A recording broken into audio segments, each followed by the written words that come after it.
Alright!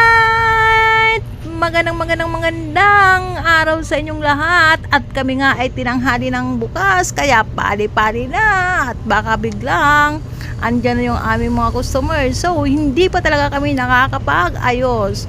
Marami pa kaming gagawin. Alam nyo naman, pag ganitong opening, ang dami mong isasabit. Sabit doon, sabit dito, sabit dyan. Ganon ang isang tendera.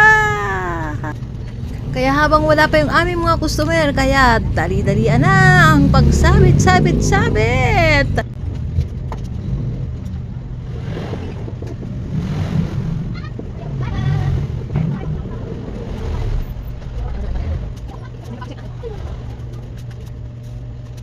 At ayan na nga, napansin ko na mayroong kaming kalaban sa loob. So, sayang yung aming paninda. Mayroon siyang nangat-ngat na dalit, kaya ako agad-agad na naghanap kung nasaan na siya. Ay, sayang naman talaga. Yun na lang yung tubo natin. Mawawala pa. Yun lamang guys. Thank you for watching. Bye!